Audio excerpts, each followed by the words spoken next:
Many buy a house next to the train tracks. I'd like to call this meeting to order. This is a regularly scheduled meeting of the City of Hartford Common Council. All proper notices were sent, and I'd ask you to please stand and to the Pledge of Allegiance. So, I get it. Pledge of Allegiance to the flag of the United States of America and to the republic for which it stands, one nation under God, indivisible, with liberty and justice for all. You know, and that was the big difference. Jana, roll call. The mayor and all alderpersons are present. Thank you. Like right next door. Fourth item on the agenda, unanimous consent agenda. Move for approval. We have a motion. Is there a second? Second by Justin. Motion by Alderperson Rusniak, seconded by Alderperson Webb, approving the common council minutes of August 12th, 2025. Any further discussion by council? Seeing none, all those in favor, signify by saying aye. Aye. Opposed, nay. Motion passes. Item 5 on the agenda, communications. So there's a mid-Moraine dinner meeting that's going to be hosted by the Village of Grafton on September 24th. It's going to be held at the American Legion Rose Harms Post, so I ask that you please let me know who will be in attendance prior to September 16th, or now, if you want to. Dean? Sure. 2 Dennis's. One Wayne. Okay, so is that it? Anyone else? I'll check. You said you needed to know by the 16th? Yeah. Okay. Great. Okay. Be a good experience. I'll also be going, so just let me know. Want to carpool. Okay. And then the next thing I have is just a notice that we will be hosting a September 11th ceremony, Thursday at 7 p.m. at Burnt Park, and everyone is welcome to attend. Thank And you. that's it. All right, 6th item on the agenda is appearances or citizen comments. Anyone wishing to appear? Second call, anyone wishing to appear? And final call. All right. 7th item on the agenda is the mayor's report. I just wanted to invite people to the same September 11th ceremony down at Burn Park. You're all invited to attend. I get to say a few words along with our chief and some other dignitaries, so should be a neat thing. 8th item on the agenda is aldermanic requests. Wayne? I have nothing tonight. Dean? Thanks to the Hartford Citizen Police Academy Alumni Association and the Hartford Conservation and Gun Club for hosting the 2nd annual Shoot for a Cause fundraiser this past Saturday. This event benefits the Hartford Police Department for ballistic vest carriers and our K-9 officers, Flash and Ranger. Thanks to all the organizations who donated silent auction items and gift baskets, and for all the citizens who came out to support this worthy cause. Congratulations to all the trap shooting team winners, and a special thanks to Steve for being the master of ceremonies. And congratulations to the Hartford Police Cadets who recently represented our department at the Appleton Police Cadet Competition, where they brought home 2 first-place trophies and 1 second-place finish. They had a fantastic time, learned a lot, and represented our department with pride. Congratulations to the cadets and their police mentors as well. Super, thanks. All right, Chad? One request, I had a constituent approach me regarding e-bikes and electric scooters and the laws and ordinances that apply. So I said I'd mention it at council, and I mentioned it to Steve, if he could just at an upcoming meeting give us a refresher if there's anything that's different from bicycle laws. And then I would just mention, I guess, as a public service announcement, to the citizens of Hartford, whether you're operating a motor vehicle or whether you're operating a scooter or an e-bike, certainly to always be vigilant for the operators of the other vehicles and have safety in mind. Well, why don't we throw in pedestrians, too? Sure, right? Absolutely. Especially if they're walking, looking at their phone. There you Especially if go. they're downtown. Super, thanks, Chad. Thank you. Tony? Nothing tonight, Mayor. Great. Jeff? Nothing tonight, Mayor. Justin? Nothing tonight. Joe? Nothing tonight, Mayor. Tina? Nothing tonight, Mayor. And Aaron? One thing, we only have one more meeting before this event, but October 4th, which is the first Saturday in October, is Hartford's 11th annual Pink Pumpkin Run. It is a cause that's near and dear to my heart. It's a unique thing that the city has to offer, and it supports people going through breast cancer here in Washington and Dodge counties. I believe over the course of the 11 years, they've raised over $200,000 that they've given back to families here in Washington and Dodge counties. So I encourage all of you, if you've never been, to come check it out. It's a phenomenal nonprofit organization that started right here in town and is 11 years old. So come check it out. Super. Thanks, Aaron. All right, so item 9 on the agenda is standing committee reports, finance and personnel. Wayne? 2 items tonight. Number 1, discussion and consideration approving a change of registered agent for Quick Trip Incorporated doing business as Stop and Go. Shanna? So they have a new manager. Her name is Jessica Patch, and they would like her to be the new registered agent. So they filed the proper paperwork, paid the $10, and she passed the background check. So now I'm just seeking a motion for approval. Any questions or comments for Shanna? If not, back to you, Mayor. All right, so the first one on the agenda for that is the stop and go change. Any further discussion by council? Seeing none, I'd entertain a motion. Motion to approve. Motion by Aaron, second by Dean.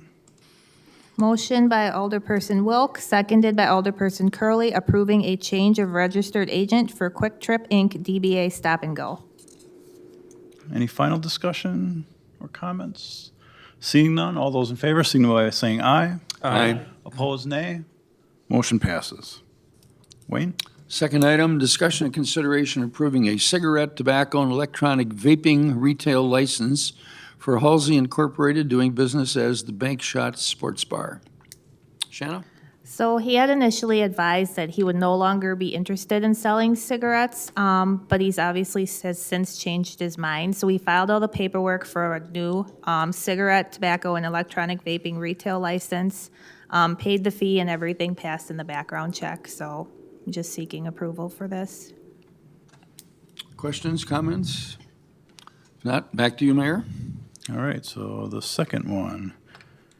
Any further discussion by council? If not, I'll entertain a motion. Motion to approve. Motion by Justin. Second by Tina. Motion by Alderperson Webb, seconded by Alderperson Savage, approving a cigarette, tobacco, and electronic vaping retail license for Halsey Inc., DBA Bank Shot Sports Bar. Any final discussion or comments? Seeing none, all those in favor signify by saying aye. Aye. Opposed, nay. Motion passes.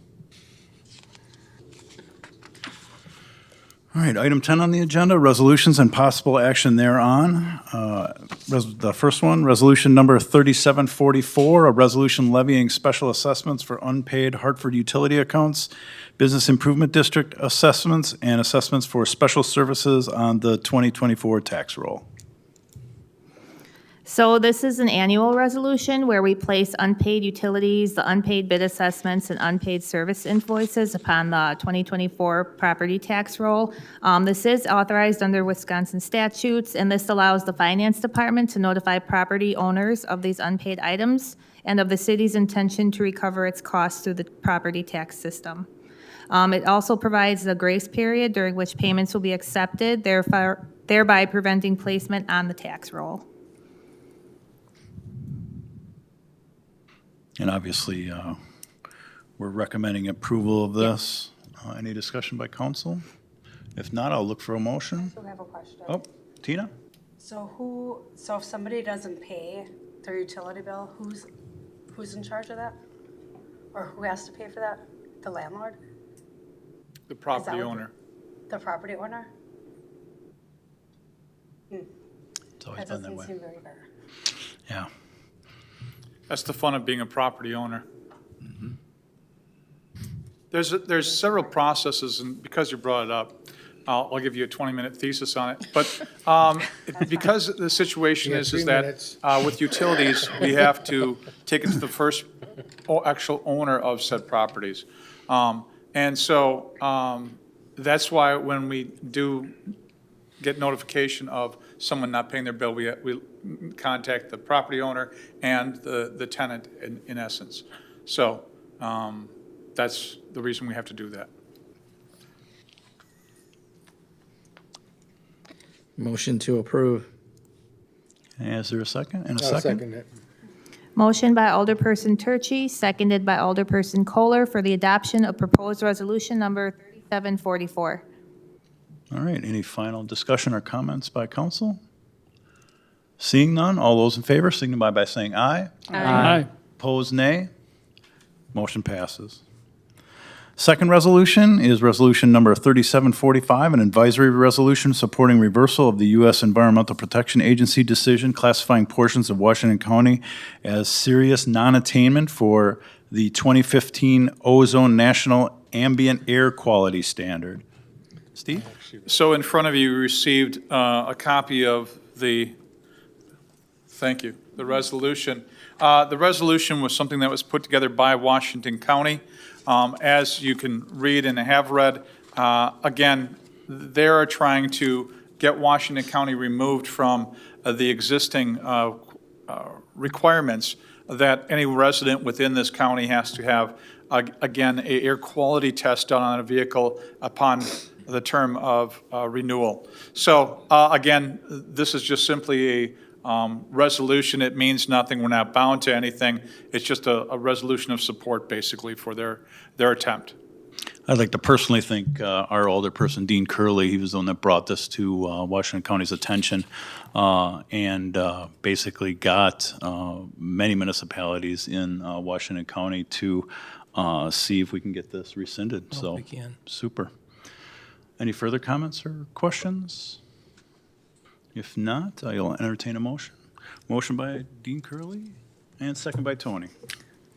Motion by Alderperson Curley, seconded by Alderperson Garza for the adoption of proposed resolution number 3745. All right, any final discussion or comments? Again, thanks, Dean. Sure. All those in favor, signify by saying aye. Aye. Opposed, nay. Motion passes. Then we'll skip on down to the city administrator's report. Overview of property maintenance procedures now in place. It looks like Jacob has this. Yeah, so, Or Steve? oh, did he introduce you? Anyways, you had requested, members of the council had requested an overview of how the property maintenance procedures currently take place. And so we're going to kind of take you step by step as to how these take place, but also we'll introduce you to, again, an ordinance which you recently passed, which changes the complexity of how far we can enforce these rules, so. All right, thank you, Mayor, thank you, Council. So I started May 31st, 2023, so anything pre-June really was under C-Click Fix, or Julie, our HR administrative assistant, Steve, had an Excel spreadsheet, and that's how we kept tabs on most of our property maintenance issues in the city of Hartford. So moving forward, noticing that we really didn't have a policy, so in May, June of 2023, I worked with Ian to adopt a property maintenance enforcement procedure policy, which came before this body and was approved during the city administrator report section of that common council meeting. And really what it does is it allows us to take complaints in two forms. So if we get complaints from a city staff or officer, you guys being officers of the city, a city officer of the city of Hartford can send a report to us, and we will then go investigate and inspect that. Abutting neighbors, if you would abut a property that you're complaining about, we will go and inspect it because that directly impacts you. We did kind of do the two complaints for the general public on a property because there are people that will just have nothing better to do and will just complain about every little thing. This was to kind of reduce that impact. So if it actually is a trouble property, you're usually going to get 2 or more complaints on that property. Or if they do notice it and they're really adamant, I can't even say that word, they're really strongly opposed to that property's current state, we do recommend reach out to your alderperson, and then they can come to us, and then we can move forward on that. So we've moved away from C-Click Fix. We now direct our complaints through iWork, which is which is our permitting software, but it does have a code compliance portion to it. So Julie, we gave her administrative ability to enter into that. It didn't cost us extra. There is no extra fee for additional users on this software. So we keep track of our complaints in that system, and it does a very good job. It's the same system we use for keeping track of our permits for building electric and stuff like that. And then further, in 2023, we did the vacant and foreclosed property ordinance. This one, technically, we have never had to use so far in the city of Hartford, which is good. This is more of in case something like 2008 ever happens again and you have a lot of foreclosing buildings. That way we can stay on top of it. It also allows for us to get water department to make sure that the water should either be shut off or on. It also creates a reporting mechanism to police and fire so that they know that that building's vacant. So if there is something that's occurring there, they know that it's a vacant structure. So then 2024, we expanded internally our property maintenance enforcement. We did more complex forfeitures. Thing about complex forfeitures, instead of going to the municipal court, it goes to the county, the circuit court. This process in itself is it's not a speedy process. We have one that is from 2023 that is still going through the process right now. So there's no easy fix on any of these. Again, everything's complaint based. When we do get a complaint, we have to give them a certain amount of time. We just can't ticket them for being in non-compliance. Sure. It's not like a speeding ticket. We have to give them proper time. Otherwise, the courts will throw it out because you got to give people a certain period of time to do it. And certain things we give certain periods of time. Like if you don't cut your grass, you got 3 days to cut your grass. That's in our code. That's the weed commissioners type of thing. But you got rubbish and stuff like that. We'll give you 15 days. But and I'll get into it in our new code for like, if you have 15% or more of your house paint peeling and stuff like that, we'll give you usually 60 days or more. We're coming into winter season. If we get a complaint about paint or you guys get a complaint about that and you turn it over to us, odds are paint season pretty much ending up pretty quick by maybe end of October, mid-November, depending on how the weather turns out. We'll probably give them till May 1st to start the calendar and then give them 60 days from that point.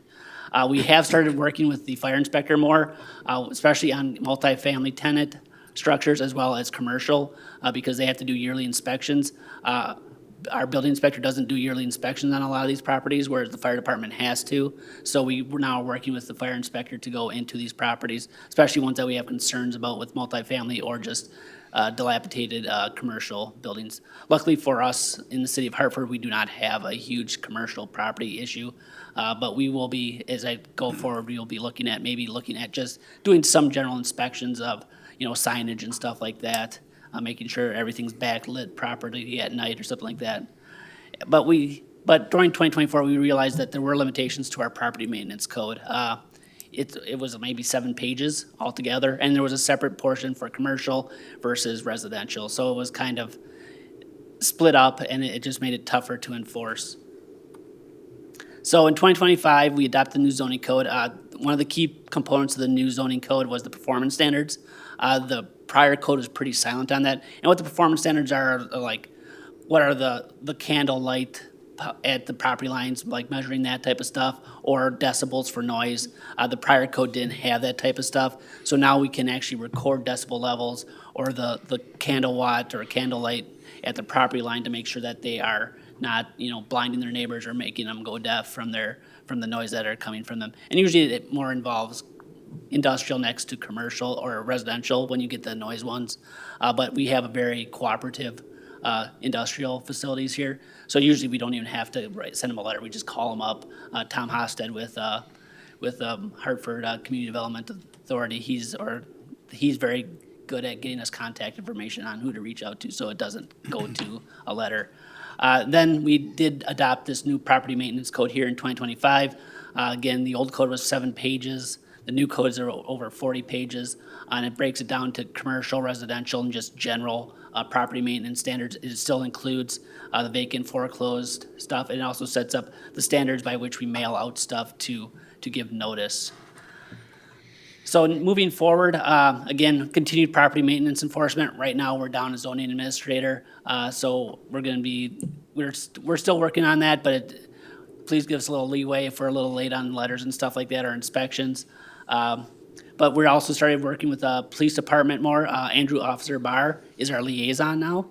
So we're going to work with setting up him an iWork account so that when they're on patrol and they see an issue that maybe we wouldn't see, this is more proactive type of enforcement, whereas right now we're more reactive with being complaint driven. So this will allow us then to have eyes on the ground. So when they're out doing, maybe they get a call and they notice something else that's just not right with the property, that will allow us to move forward with code enforcement from their perspective. Also, again, like I stated, commercial inspections would be also something that we could look at just to make sure we have very good commercial industrial, but you don't want blight to set in and lead to a degraded commercial or industrial base in the city. I'm here for questions. And that's about it. I know a lot of citizens aren't very happy with the timelines, but we just can't take it right away. Some of them have been out there since prior to me.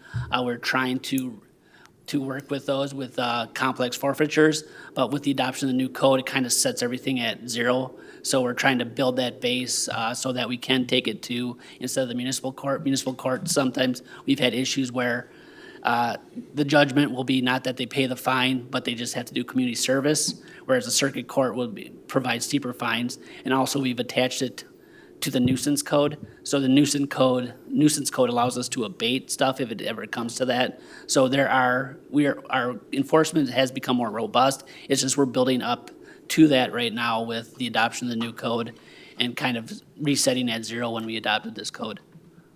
The chief is here tonight, and I just thought it'd be a good idea just to hear from him as far as where he feels that having that officer and actually all of his officers that are on the road helping to assist with this situation. Thanks, Steve. Excuse me. Jacob and I just talked recently about this, and as I mentioned at the last meeting, we had already been looking at it. And so Officer Barr, as was mentioned, is our in-house person who we funnel all this through. So he's essentially our point person. He's going to have that iWork account, and all the rest of the officers are going to then report to him the things that they see. We still have to set up, because the code requires, when you give somebody a letter, you have to explain to them what's wrong with your property, what are the issues, how does it violate the code. So we're going to try and collect that information, pass it along through iWork so that information can go out. Now, as was mentioned, this is a proactive approach. So the only caveat I would have here is, rather than getting the calls like you have been in the past where people are complaining about their neighbors, that maybe that neighbor that's complaining to you saying, what happened? How come the city is suddenly all over us, wanting us to change our house and pick up our garbage and paint our house because, more than 15% of it is flaking off. Those things are probably going to happen because we're really going to take that proactive approach. So I guess I would expect that, but this is an opportunity for us to collaborate with Jacob's department to really get on top of some of this stuff. So, and we have more eyes on the street, obviously, so we're able to see this more than obviously Jacob's department is able to. So, I think the key part to this is the fact of every community is going to have individuals who believe that I own property, I can do whatever I want on that property. And that no matter if that's an open fire within 10 feet of your house, it could be, again, not cutting your lawn, you're trying to save the bees or the hummingbirds, or everything and anything that becomes an issue, a zoning problem. So anyways, we're always going to have somebody that's playing the system. I know that if I wait till my grass is 7.5 inches, but not 8. I only have to cut it, once every 3 months. So, and it's unfortunate every community has that, but again, it's what we're dealing with. And again, we probably only have, I would say, probably a dozen individuals in which take up 95% of our time, but it is what it is. Wayne? Chief, junk cars. I probably had half a dozen complaints about junk cars sitting in dilapidated neighborhoods. How long does it take your department to process or take care of and get rid of that junk car? What we would do in a case like that is we mark the tires on the vehicle for several days. We'll keep an eye on it if it sits in that same spot for several days. And we also notify the individual by letter, so they're notified. Yeah, it's not a parking problem, Scott. No, I know. It's license, no license plates. No license plates or junk? Expired license plates. So it's unregistered or junked? Right. Okay. You know what I'm talking about. Let's say it's unregistered, we would probably just simply talk to the person about it and say, hey, you have to have your vehicle registered. Okay. If it continued or went beyond that, or in the instance if it was junked, we would send them a letter saying you have so much time to either remove the vehicle and or register the vehicle before we'll tow it, and we can tow it right off of their property. Okay. Yeah. It's a process, but it doesn't take too long. I found one article online, and it's entitled, "What Happens When a Property Owner Fails to Comply with Code Violations?" And there's one paragraph I'd like to read. It's called Community Reputation. It says, "A property that consistently fails to meet code standards can contribute to a negative perception of the neighborhood. This can lead to decreased property values for surrounding homes and impact the overall quality of life in the community." Now, that has an impact on all of us, whether it's in our district or not. So encourage people to keep your property up to code. Obviously, that's the intent of this, so. No, and thanks, Chief, because I think the cooperation between the departments is a good thing, too, so great. Wayne? Get Joe first. I think it's a great idea being proactive as much as we can, right, obviously. But then when we do get a complaint or we do get a citizen report, I think a lot of it is just to follow up and to let them know what's going on so they're understanding. Okay, thank you so much, you left a report, this is what we have. I think it's following up saying, okay, we addressed the situation, they got 90 days or 100 days to correct it, just so, they kind of know that we're reacting. And that's the biggest thing I feel that we have when it comes down to citizen concerns is we just don't care. And being proactive, I'd rather have someone say, why are they bothering me now? Why is the city coming to me? No one's complaining about it. Well, it's because that's the rules, right? I'd rather have that happen than have to wait for 2 or 3 people to complain about it and get it cleaned up. And to your effect, to that paragraph you read there, Alderman Curley, I agree. It doesn't reflect not only on the neighborhood, but on the entire community, on the council, on the police, on everybody who's upholding it. So, kudos for you finding that and sharing that, because I feel that really does speak great words. And I appreciate you, Jacob, taking this forward, building up something that you saw that we didn't have, and become more proactive. So thank you. Thanks, Joe. Justin? Get Justin, yeah. Sorry. In terms of sharing information with residents about like where something is at, like, we get complaints about an address or somebody's house, and, typically my response would be like, I've reported this to the city and they're working on it. But like, what is the best way to keep someone who has concerns about a neighbor up to date? Or is there much that we can do other than to say, we provided information to the city and they're working on it? Is there like more we can do? Are there like systems that we can use or like updates we can provide? You can always give them my contact information, and I will talk to the property owners regarding their issues. I've found that some property owners or people that do complain don't want to be contacted after they complain. They get kind of hostile about it, especially if the elder person complains, or because they're trying to be anonymous when they go through the elder person, and then by giving me their contact information, then that opens it up to open records. So it does become kind of a tricky situation when they're trying to be more anonymous and they're tipping towards the elder persons. But if they do it directly through our department, then we will reach back out to them and tell them that we're trying to move forward on this type of this scenario where we'll have open dialogue with them usually. That's the big problem is what level of anonymity? Yeah. Like, can we give your name and number? So, Yeah. like, for Yeah. both. Yeah. To be respectful. So legally, Jacob, how long should it take? A year to enact something, get some action? It all depends. Again, it depends on the violation. Grass stuff will be, if you don't do it within 3 days. Usually I'll give them 5 days just because of the Grass mailing. is minor. We've seen a lot of that. Yeah, that one. We have 2 sheds in Hartford that are going to collapse at any minute now. Yep. Okay? And it's been that way for a couple years. Yeah. May already have one. Well, no, they're still standing today. Maybe not tomorrow, but there's 2 sheds in town. Look terrible. They're going to fall down any minute. How much time are we going to give these guys? Those I would have to look. I know one that you're probably talking about has a raise and repair order. That raise and repair order is tied to, we do record those at the county level, so it's tied to the title of the house. So if they ever try to sell, but we do need a more, I think the next step is how do we start abating? I think that's a dialogue I have to have with the city attorney on how do we abate some of these property issues. I don't, in other communities, we've used the Department of Public Works to come in and just raise structures and stuff like that. But again, I don't know if Hartford's ready for that or if we have the staffing to do that. So I don't want to put that onto DPW at this point. Sure. It's just a matter of how do we move forward with abatement? I think that's a big question on some of these more dilapidated You type of continue to structures. send letters to these individuals?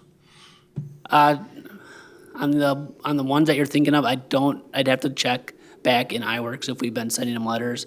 I usually after the raise and repair thing, I don't think we've been very good at getting back on them with letters and stuff like that, and that's something that we also need to improve on some of these more We've dilapidated got structures. probably a dozen homes in town that need paint jobs Yep. really, really bad. Yep. Have you sent them letters, or will you send them letters suggesting they paint their house by next spring? I've sent 2 out so far. I don't know every house. So again, if you know a house that has over 15% peeling paint on it, let me know and we can send them letters. Okay. It's just, we don't have the staff to go out and inspect every property in the city. We don't have a dedicated code compliance officer and planning and inspection to do that. So, right now, we're still mostly complaint driven with the use of the police as kind of our eyes on the ground for us moving forward. That will probably become something that we're more proactive on. But currently, right now, it's more of, does somebody file a complaint with us? When we go out there, is there 15% or more peeling paint or something like that? But we have sent it on 2 properties already. One asked for an extension to 90 days. That'll be coming due here in October. The other one is coming up too for their first inspection after 60 days. They haven't asked for an extension. So once we review that, they also had a grass complaint. They cut their grass on that property, but we're just trying to make sure that and it's on one of the entrance corridors as well, that one house, so. Thank you. Steve, same protocol? If we get a complaint, forward it through Julie, and she'll get it to Jacob? Yeah, because again, she's one of the administrators on the account, so you can contact her, let her know about it. The big important thing is we sometimes get the complaint about the White House. You know, the one on the corner by that big oak tree? We need addresses, so get us the address of the house. Also, sometimes we'll get the resident who says, it's the one across the street from me. Well, do you know which one across the street from you? Give me an address. Well, I don't know where their address is. Okay, so now we have another issue too. But again, clearly identifying what they're identifying or where they're looking at the problem is. So getting that to us is very important for the investigation. So we don't contact Jacob directly, we can route it through Julie? Yeah, do it through, because sometimes it'll be a police issue, and sometimes it'll be a Jacob issue. Sure. Thank you. I always send it to Julie, and then she logs it, and then Right. she decides on what department head will really be doing Right. it. The junk Maybe cars something that got goes to- forwarded to Scott. so, Correct. Sure. Yep. And we do actually have a history of tearing down houses. If you remember, in 2016, right when I got here, in the spring of 2016, we tore down 2 houses, like they were in the same neighborhood, I'm pretty sure. Yep. You any good at tearing down sheds? Well, You have it out for the shed. there's going to come a time. He's got it for that shed.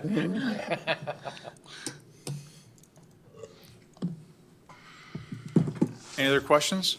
Yes, Jacob? Justin? We're not the same person. I'm just like thinking outside the box here. There are like other things that we could do. Like if it's like a resource issue, like I'm sure there are people in Hartford who would love nothing better than to send nasty grams to their neighbors. Like are there people that can volunteer to do that to help supplement you? Like can you use AI to like crank out these letters like faster? Are there like other ways to sort of like increase our output? Yes. Be careful what you wish for. So, as Jacob was pointing out in earlier slide, there is a software, an app, there's an app for that, and C-Click Fix is an example of that, and that's one of the apps. In other words, everyone in the community would be able to download that app, and then at any point in time that they see a complaint or an issue, it could be a pothole in front of your house, and you take a picture, and then it gets electronically sent to us. It automatically gets to the correct area, and then, again, they go out, fix the pothole. Here's an example. Take a picture of it, show that's done, and then it automatically goes right back to the person who complained. That type of technology is available. It is very expensive. And right now, we're trying to figure out how to find $1 million for our existing budget moving forward. So, but if we ever get to that point where we could do so, that is one way to do it. So then you actually have 16,000 eyes on the problems that people are facing in the city. But then again, that's going to incorporate an awful lot more people. And one of the other thing to be very careful about is when you give them the opportunity to use this type of app.